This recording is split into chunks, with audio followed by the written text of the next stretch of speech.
Welcome to another episode of Witty CFB. Your host, Rob Sheply, here. On today's episode, we're going to be talking some Washington Huskies football with our new guest, Joe Stevens, who primarily covers Seattle Seahawks as well as Washington Huskies. And Joe, it's great to have you on. And, as somebody who lives in Florida and doesn't know shit about Washington football, I'm super excited to have you on and talk some ball and, hopefully break this team down and really kind of see where they stand in the Big Ten. Yeah, thanks for having me. Yeah, I guess probably the most you know about Washington football is our old coach got taken by Alabama, and then probably 2 years ago, you're like, "Holy shit! Am I allowed to swear on here?" I'm sorry. Go for okay. it. I'm sorry. You're probably like, "Holy shit! Washington's in the national championship." That's I know about Chris Peterson too, with when he was with Boise State, and then had that little run, and then Jimmy Lake before that, which you guys don't want to talk about Jimmy Lake, but it's fine.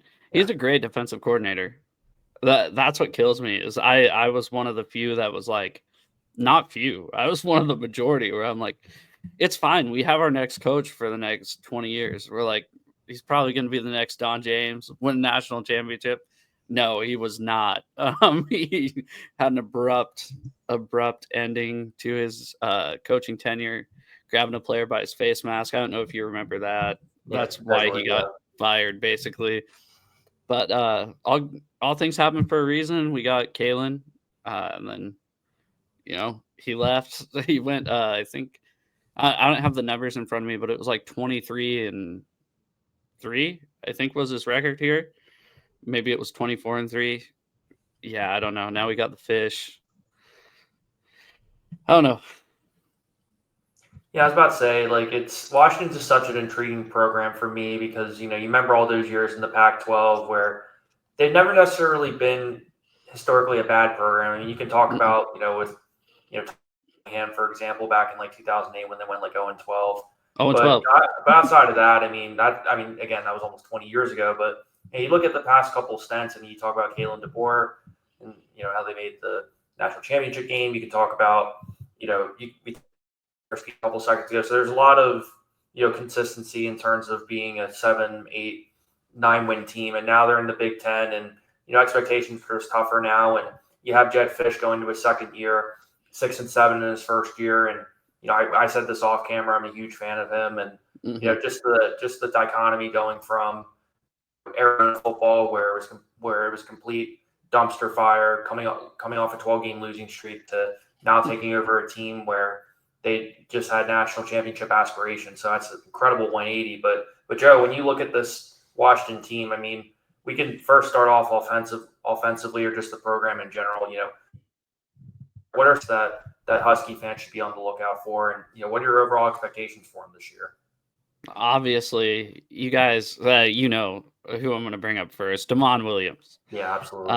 I don't know if you had a chance to watch the Sun Bowl or at least the highlights of the Sun Bowl. I know it was the Tony the Tiger Sun Bowl. It wasn't like he was out there playing in the Rose Bowl or anything, but threw a terrible interception first drive of the game. Just one of the worst picks you'll see. Just threw it right to the defense. Goes on to, I think he scored 5 touchdowns. We ended up scoring 34 points. We went for 2 with no time left. We either won by 1 point or lost by 1 point. We ended up losing by 1 point, but basically, 5 touchdowns. He really, I remember listening to the radio after that game. They don't do passer rating in college football like they do in NFL. No. But I think a perfect passer rating is 153.8, if I'm not mistaken, or 158.3. Correct. One of those. He was 0.2 points away from a perfect passer rating in that Sun Bowl. And then just him coming in throughout the season, I didn't like the way that Jedd Fisch used him necessarily, especially early in the season, because it seemed like every time Will Rogers, who was the transfer from Mississippi State that played quarterback for us last year, it seemed like as soon as he got momentum going, we took him out and put DeMond in. Like I said, I don't know how much you watch of Washington, but especially the Apple Cup last year. I see you had it written down earlier. It's like as soon as Will Rogers got his groove going, completed a couple of passes, bring DeMond in.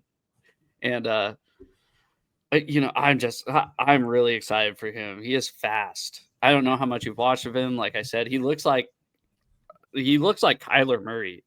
And I'm not an NFL fan of Kyler Murray, but college he was pretty damn good. Yeah, I mean that's a pretty solid comparison, all things considered. Because what I remember of watching Washington football, I mean, a couple things that kind of stick out for me. Number one, in both of his starts, he completed over 80% of his passes. Mm-hmm.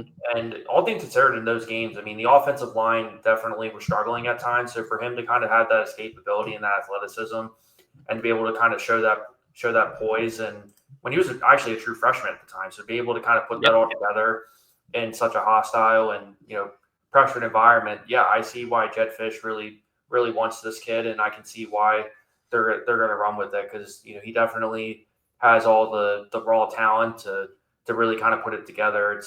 It's more or less, hey, how are they? They're kind of working on building that foundation, and obviously we all knew it would be a tough year last year, and it's one of those things where can they really win on the road? Because to me that's the big question mark. They were 6-0 at home and 0-5 on the road, so I really want to see how they kind of put that together, if you ask me. Yeah, so the last road game we actually won was in Corvallis against Oregon State before the Sugar Bowl in 2023. That's the last road game we won. But also, we have the second longest home winning streak in the nation, so that was good for us. Finished the season 6-6. Only win at home. It's great for me because I go to all the games, like I said. So like, I only watched wins last year at home. And then when I was at home on the couch, I only watched losses, so that wasn't so fun. Yeah, winning on the road is definitely a thing. I think you want to talk about games that like really felt the difference between home and road with this team last year. Indiana and Iowa were two games you're like going into halftime and you're like, okay, it's a one-score game. We're down by 1 or maybe 10 points. One scored 10 points going into halftime against those two teams, and the second half it just fell apart. Every road game we played, the second half it just fell apart. With the exception of Rutgers, we played really sloppy at Rutgers last year. We actually would have won the game, but we missed 3 field goals and we blocked a kick. But a freshman ran onto the field. I don't know if you saw any of that. I grew up really close to Rutgers, so I follow Rutgers pretty regularly too, and definitely a little bit biased with them too. So yeah, so that Rutgers game, did you watch it by chance? That Rutgers Washington I know which game? game you're talking about, because I remember thinking to myself, like, definitely don't count on that happening twice. So yeah, so we had a freshman, we blocked a field goal, and as we would have got the ball anyways, but as everybody was kind of I don't know, scrumming for the ball, what you'd say, everybody was going for the ball. A freshman just ran onto the field. So we had 12 men on defense during the middle of the play. And Rutgers scored a touchdown that drive. We lost by, I think, 4 points or something like that. We missed 3 field goals. And then the Washington State game last year, we should have won 8 games last year, if I'm being honest. We got the crap beat out of us by Indiana, Iowa, Oregon, Penn State. But the Apple Cup last year, it was like 15-yard penalty. It wasn't. I'm not blaming the referees whatsoever. I'm never usually that guy unless it's egregious. We were so undisciplined at the beginning of last year that I don't know, but I had it written down before we came on. We had one starter from 2023 come onto the 2024 team, so I don't know. But I think that had to do with it. Yeah, that's what I mean too. Because I mean, you look at this Washington team, and there just seems to be a lot of potential too. And there's a couple guys that kind of come to mind. I mean, I think Jonah Coleman is a guy who I think could absolutely take another step forward. He had about 1,000 yards last year, 10 touchdowns in 2024. And at least for me, the other big storyline for them, and I'm going to have you elaborate on their offense a little bit, is this offensive line. And I think much like a lot of these other power schools, offensive lines are primarily being bolstered by a bunch of transfers. And, I doesn't matter which conference I've talked about, there's always been out of, let's just say if there's 16, 18 or 14 teams, there's always 3 or 4 of them that I can pretty much say, hey, you guys are gambling on transfers on 4 out of your 5 starters. And I think Washington kind of fills that boat as well. But at the same time, too, I don't know what you expected given just how much they struggled last year offensively. But that's also what happens in the Big Ten. So that's what I was going to bring up. After I should have brought it up first, but I had to start off with a positive. The offensive line last year, during the spring game, we didn't have enough offensive linemen to fill up both teams under scholarship. We had like 8 offensive linemen playing 5 positions. Yeah. And that went to the first, we play like our FCS or our non-power 5 schedule, the first 3 games. And actually, I think even to begin, because we played Northwestern, the first Big Ten game, they were just rotating guys. And I don't think we had like anything, there was no continuity whatsoever. This year, 3 guys are gone, 2 guys are coming back. But one of the guys that we got from the portal is, I always struggle with his last name or first name is Gadarian Hatchett. Sorry. Yeah. Landon Hatchett's actually Landon Hatchett's older brother. So Landon Hatchett's going to play either center or right guard for us this year. His brother transferring back from Oklahoma. He was actually a member of the 2022 and 23 teams. So that's a big one. And then Carver Willis is a transfer from Kansas State, I believe it is. He should play left tackle, kind of solidify it. I mean, a lot of this depends on the offensive and defensive lines because those are the 2 weak spots of this team, and we play in the Big Ten, and that's not 2 spots where you want to be super weak. Yeah, I have to agree with you definitely on the defensive line too, because just from from little I've watched last year and just general research and what I've seen. I mean, last year they only had about 20 sacks, and and not to mention too, a bunch of those out of those 20 sacks, 13 of them came from UCLA and Eastern Michigan. So that problem definitely is. I forgot about Eastern Michigan. We played Eastern Michigan. Exactly. So I just kind of asked myself, hey, it definitely seems like they've at least tried to bring in a handful of defensive linemen. I still think it's going to be a pretty similar problem last year, but compared to this year. But fortunately, they brought in Brian Walters as their defensive coordinator, who was with Illinois last year, and now he's with Washington. I think that's going to be a huge hire, someone who has a proven track record of transforming defenses and really develop from within. Yeah, well, he was Purdue's head coach, and he got fired. The good news is it wasn't a defensive problem at Purdue. He's with Illinois before that, transformed their defense from like 100th to top 5, right? And then Devin Witherspoon, who's obviously a Seahawk now, top 5 pick. It's just I'm excited for what Walters can do with the defense. Just because I feel like he's kind of running a Mike McDonald defense, the Seahawks head coach. He's running kind of a Mike McDonald's defense where everything's going to be to kind of try to confuse the offense, right? He's going to run a lot of like dummy coverages or dummy looks. Guys, different blitz packages. Yep. Exactly. Blitzing the cornerbacks, all that good stuff. Yeah, exactly. And I think we're going to play a lot of press man covers this year with our 2 cornerbacks, Fisch and Prysock coming from last year, and then the transfer out of Arizona, Takario Davis. They're both like 6'3", 6'4". We're going to be playing a lot of press man coverage coming up this year. I don't know. I'm kind of excited. I'm actually, believe it or not, I'm kind of more excited for the defensive side of things than the offense, other than DeMond and Jonah Coleman. I don't know. I'm listening. Yeah, it's just like Steve Belichick ran a good defense last year, but this Ryan Walters, I'm kind of excited to see something a little different.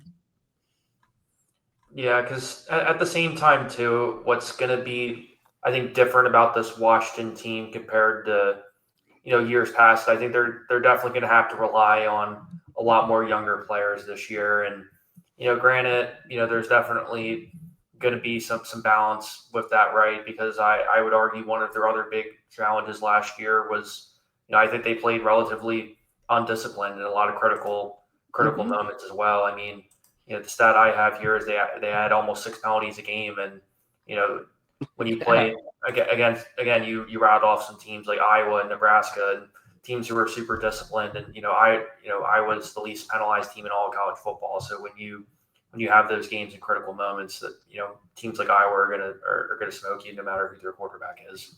Yeah, I think a lot of that had to do with so many new players too. I think a lot of that had to do with, like I said, I had it written down 44 new players on the roster from 23 to 24. And the returning players, like I said, they weren't anything like crazy. Carson Bruner was the only one that came back that was like a legit starter. He actually got drafted. I was nervous that it was going to be like the first NFL draft that hadn't had a Husky selected since I think it was like 2009. It was a year after we went 0-12. So I was a little nervous about that. I think a lot of it was just there was no continuity, especially to begin the season. Uh, Nobody really knew anybody, right? So we're I don't know. The 15-yard penalties are unexcusable too. So Yeah, it's just one of those things with Washington, because there's just so many different layers that they really kind of have to put together. I mean, we can, whether you want to talk about Damon Williams, whether you want to talk about how quickly Brian Walters is going to turn around the defense, whether mhm. you want to talk about the offensive defensive line and how they're going to measure up versus some of the strongest Big Ten defensive lines in the entire country, and also, can they at least win a road game this year too? Because if they can even win a couple, and that home crowd really kind of takes them home, I mean, we can be talking anything from a 5-7 record to possibly a 7-5 or even 8-4 record if a couple things go their way. So I think the ceiling is 9 wins. I think the ceiling is 9-3. I think the floor is 7-5. Um, I'm definitely very high on this team compared to last year, just because we've seen how, especially at Arizona, Jedd Fisch's team going 1-11, 6-6 to I think it was 9-3 his last year at Arizona, Yeah. and that's a program that has historically had no success ever. I mean, you think of Arizona, you close your eyes, you're like Rob Gronkowski. What else is there from Arizona? Rich Rodriguez, yeah. Yeah. Oh, Rich Rod came from Arizona, huh? Rich Rod was in Arizona for a couple of forgettable seasons. Um, but yeah, no, I really have a lot of faith in this guy. I think you know, there's going to be a lot less questionable decisions that he made last year. As I said earlier, it seemed like he was just bringing Demond in at all the wrong times. We're going to have one quarterback, barring injury, knock on wood, all game. Hopefully, if the Apple Cup's on the line, we're not running an option with Will Rogers to the short side of the field. I don't know if you saw that. He was kind of he's kind of on the hot seat with fans after the Apple Cup, especially the end of that game. And God, that game just kills me. We should have finished 8-4 last year. That game in particular kills me because like we get a stop on third down and there'd be some defensive back just dragging a receiver down by the face mask, just 25 yards away from the play. You're like, what are you guys doing? And that was just Washington last year in a nutshell, especially the first part of the season. So Yeah, we just talked about the schedule a couple seconds ago, and I mhm. definitely want to kind of get your take on this schedule, because obviously we know about the Apple Cup every year and how competitive and how essential that is to really get a strong start to the season. I'm not gonna talk about too much about their non-conference schedule. I mean, Colorado State, UC Davis, Davis. whatever, right? But I mean, when I look at the schedule, there's definitely going to be a couple tough games. Obviously Washington State. But for me, what really kind of stands out about this schedule more than anything is the fact that September 13th is their first bye of the year, and then November 1st is their second bye, and the fact that they're playing 6 conference games in that span, I think is going to be pretty telling in terms of where we kind of see this Washington team, because it's a pretty tough stretch. I mean, obviously, hopefully they redeem themselves against Rutgers. You have Michigan, which we're not really sure about. We have an Illinois team who, I'm pretty high on, and they could finish 4-8, 8-4. That's a weird one. Everybody I hear talk about Illinois, somebody thinks they suck, and somebody thinks they're really good. So I don't know. They're kind of like us, really.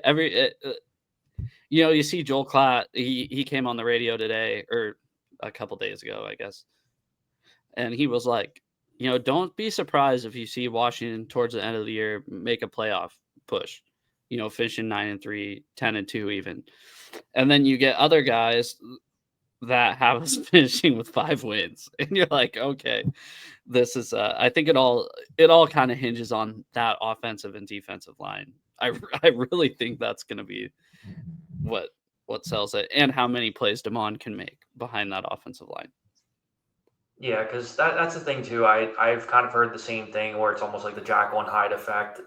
With you have some. I've heard people talk about, hey, this could potentially be one of the biggest dark horses of the Big Ten, and then other people are going to say, hey, it's just Washington football. They're going to be another transitional year, 5 to 7 wins, and they move on to next year. So it just kind of exactly what you said. Kind of depends on who you're talking to as well. But I mean, I guess that's the other thing too. That's a part of that, again, exactly what we said before. It's going to be a testament to how they handle the road, considering that you're going to be on the road versus Maryland after your Ohio State game. You're going to Camp Randall in early November, and you're going to be at the Big House. So they're going to have to figure it out if they want to really make a run.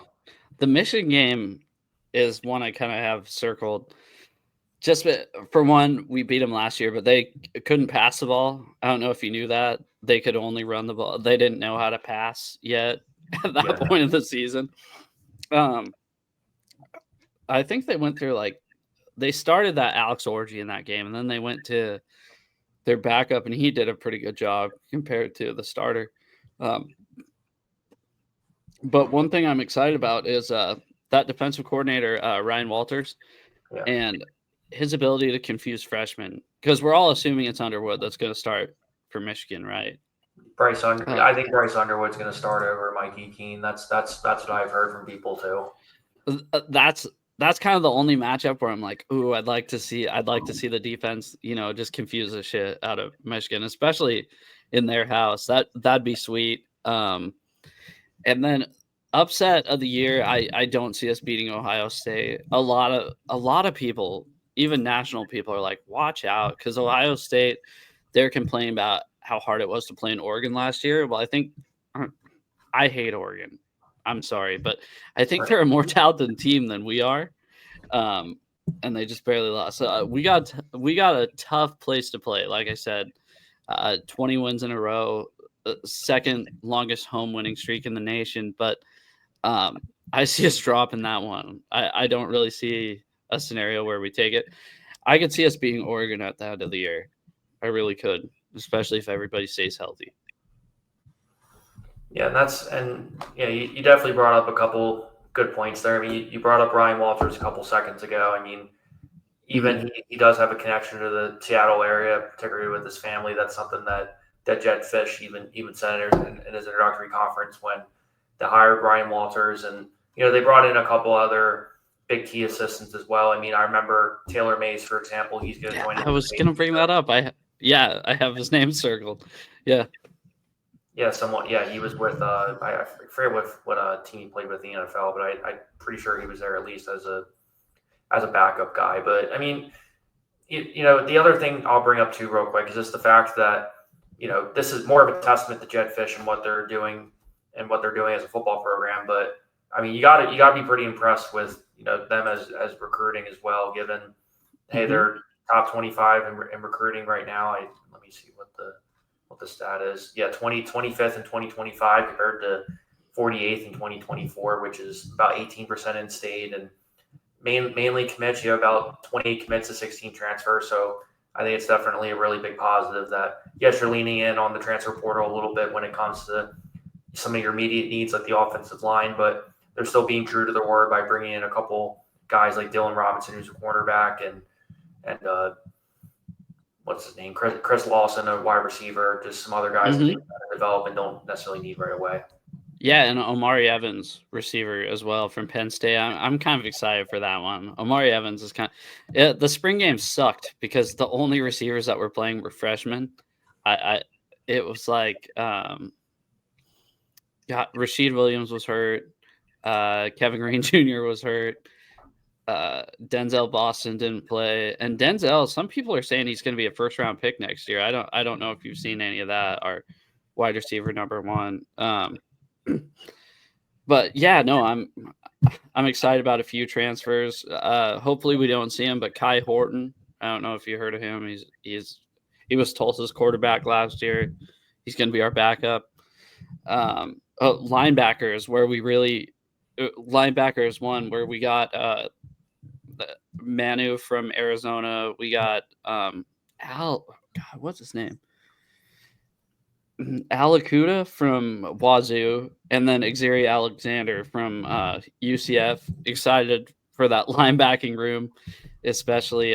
They got some big shoes to fill in Carson Bruner. He was a hell of a player last year. But yeah, like I told you beforehand, the high school recruiting I suck at when it comes to breaking down. I just see it. I'm like, oh, we signed a 4-star or a 5.